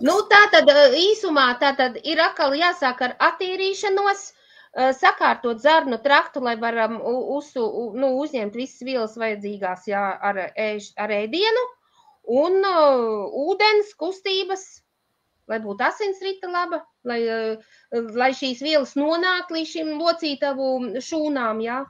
Tā skaitā, ko es pieminēju, ka ļoti svarīgi ir, kādā stāvoklī ir saites, skrimšļi, kas visu to satur to locītavu kopā. Tikko būs saites, nesaņems vajadzīgo, tad viņas sacietē un sāk plīst, vai vaļīgas paliek, jā. Tāpat arī, ja tas skrimšļa slānīts nebūs pietiekams, viņš neaizsargās, veidojās šī kaulu berze un veidojās iekaisumi. Tā kā ļoti viss ir saistīts, bet viss sākās ar attīrīšanos un sakārtot zarnu traktu. Un tas, ka mēs esam pašatjaunojoša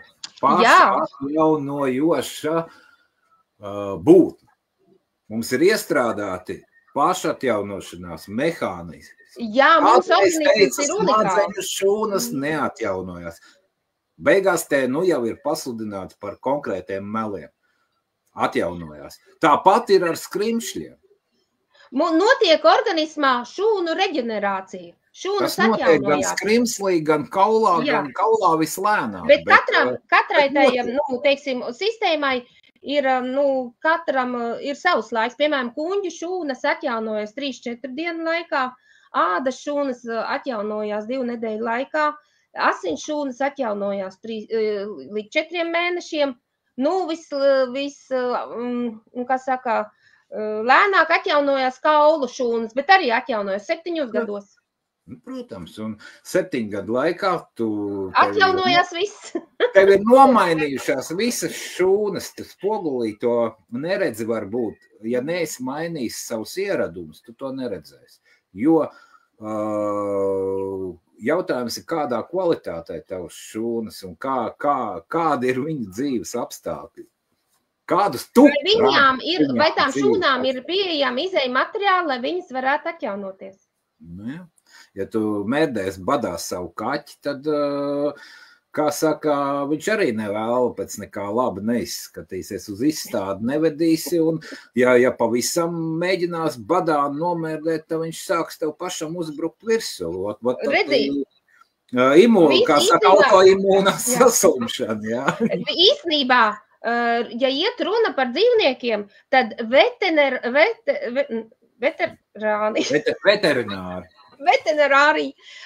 ir pat labāk attīstīt nekā medicīna par cilvēkiem, jo tas ir bizness. Mēs taču sunītim, kaķītim tur pērkam speciāls, tur vitamīniņu, speciālu ēdienu, jā, un arī šī te ārsteišana ļoti ir attīstīta dzīvnieciņiem, jo tas ir ļoti labs bizness. Un arī runājot, mēs mašīnai taču labu eļu lejam iekšā, jā? Ja sliktu ieliesim, tad mašīna neies vai samaitāsies.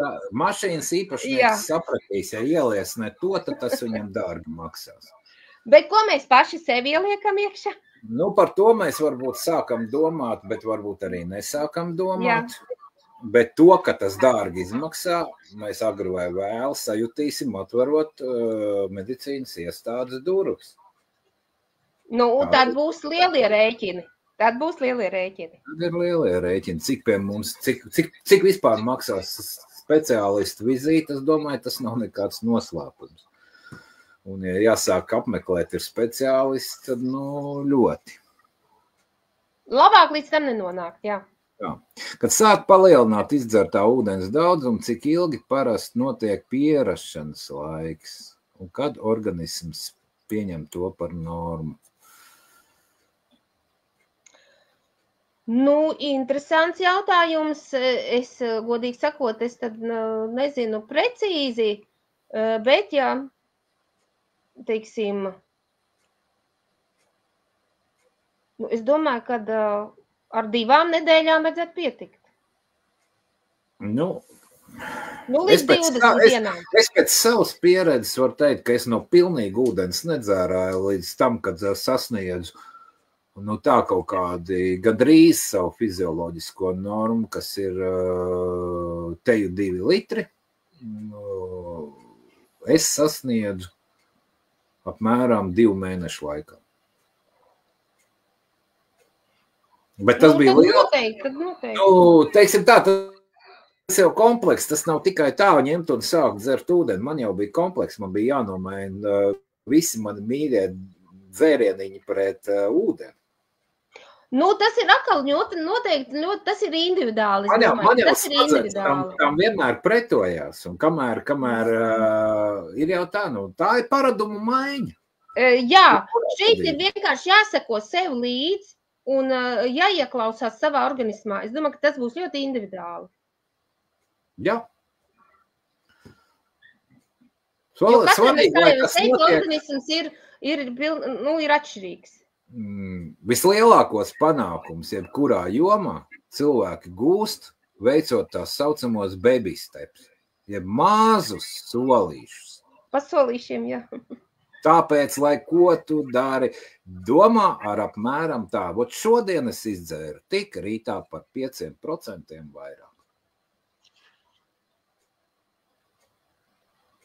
Un pat nejutīs, kā paies mēnesis, 2, un tev tā būs tāda ikdienas lieta, un pie kam bez ceļā nesastapsies ar kaut kādiem ekscesiem, kad man tagad, jāmostās naktī pačurāt vai vēl kaut kā. Jā, tā kaut kā. Atbildējām? Vispār jebkuru lietu, kur teiksim, kad jūs uzsākat vai kaut kādus tur mainat produktus vai sākat lietot uzturu bagātinātājus, jums ir jāseko līdzi savai pašsajūtai. Vēl viena lieta, protams, ja ir liela piesārņotība, tad var pat tās lietas sāsināties, ja? No tā nevajag baidīties, tad vajag pakonsultēties ar kādu speciālistu. Bet katrā ziņā, ja cilvēks sevī ieklausās un novēro, sajūt sevi, tad tiks ar to visu galā. Un sapratīs, kas organismam labāk ir. Un par speciālistiem runājot, teiksim tā, ja man vajag salabot mašīnu, vai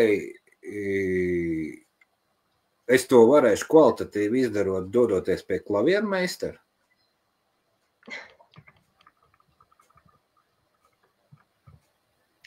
Kāpēc es šo jautājumu uzdodu? It kā loģiskā atbilde ir, par ko tu vispār runā? Protams, ka nē. Un te es, kāpēc es saku, man ar ģimenes ārsti ir paveicies? Tāpēc, ka ģimenes ārsts, teiksim, nav no tiem, kas noliedz holistisko pieeju. Viņa no paša pirmās dienas, kopš kļuva man par ģimenes ārstu, viņa pieņēma, ka manā ģimenē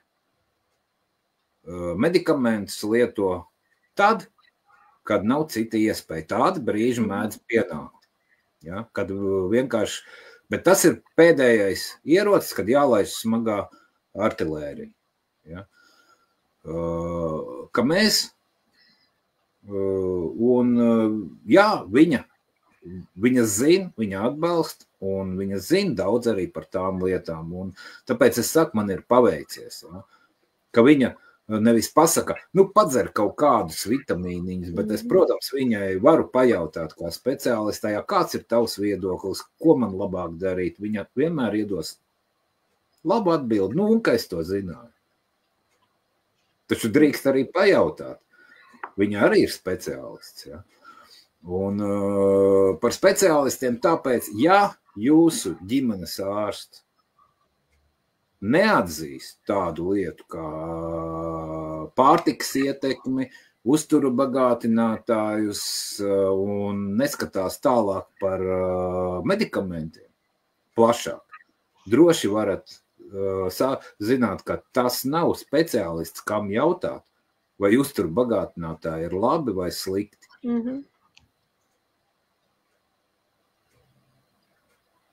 Tāpēc tas ir jautājums, pie kā tad vērsties un prasīt, vai tas ir labi un kā to lietot un kā vēršieties pie tā, kas daudz maz jēdz no šīs lietas, kam ir pieredze ar to, kas pats zina, kurš pazīst cilvēku, kurš ir kaut ko mācījies par to un kurš saprot, kā strādāt, kā tas var palīdzēt. Es vēl varu piemetināt, ir tādi joma kā fitoterapeiti, ja, kas arī ir, kuriem ir zināšanas par dabiskiem līdzekļiem, homeopāti. Lūk, arī tāda lieta, ka var izmantot arī adatu terapija, tā jau ir zinātne par punktiem attiecīgiem, un tad vēl tāda ēteriskās eļļas.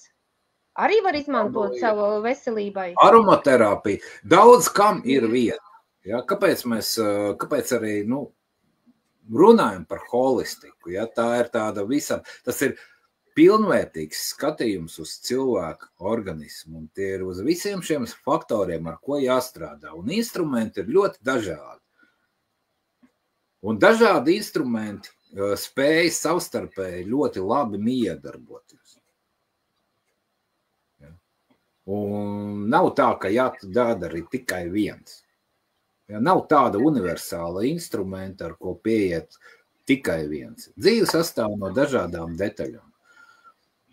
Tāpēc, jā, es domāju, ka mēs šovakar ļoti atzīmējām un pieskarāmies daudziem faktoriem, kas ietekmē mūsu veselību. Tie ir ļoti daudz faktori. Un par tiem galvenajiem mēs, protams, parunājām. Bet ir jāņem vērā, ka mēs esam būtnes, kas nedzīvo izolēti.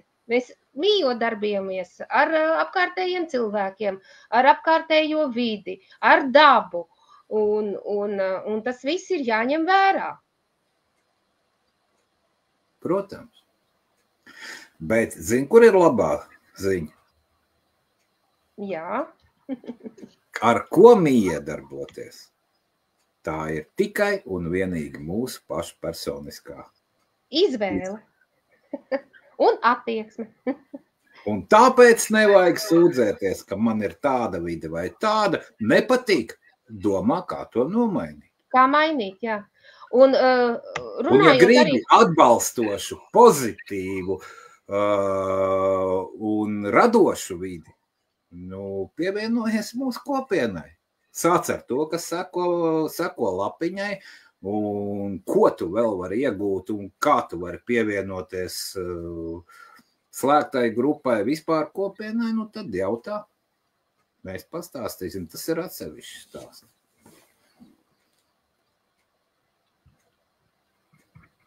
Tāpēc, jā. Labi, mēs esam labi parunājuši. Laiks ir aizskrējis vējas pārniem. Jā, ļoti ātri pagāja laiks. Kā jau es teicu, tā ir ļoti plaša tēma. Mēs nekur mežā nedzīvojam. Mūs visus var. Mēs neslēpjamies zem iesaukām, niknējumiem. Mēs esam viegli sasniedzami. Rakstiet, draudzējieties ar mums, sekojiet mums, sekojiet mūsu darbībām, ja rezonē ar jums. Droši rakstiet, vienalga komentāros, kaut kur zem postiem vai pat taisno uz WhatsAppu man, Sandrai, droši. Mēs savu padomu nelieksim. Savas kompetences, kā saka, iespējās. Un, jā, lielākoties mēs to darām bez maksas. Tā kā šovakar. Tā kā, ja ir vajadzīga tāda lielāka konsultācija vai lielāka iedziļināšanās, tas ir jārunā ar katru individuāli. Tur es nevaru runāt citu cilvēku vietā, kā vienojās, par ko, par šokolādi, par banānu vai par tortes gabaliņu un cik lielu tortes gabaliņu, tas ir starp diviem cilvēkiem, par to var vienoties. Un jebkurā gadījumā tā tas. Jā, paldies tev, Ivo, ka tu man uzaicināji uz šo diskusiju. Šie ir ļoti labi, tā ir ļoti laba tēma un arī vajadzīga visiem. Tā kā paldies.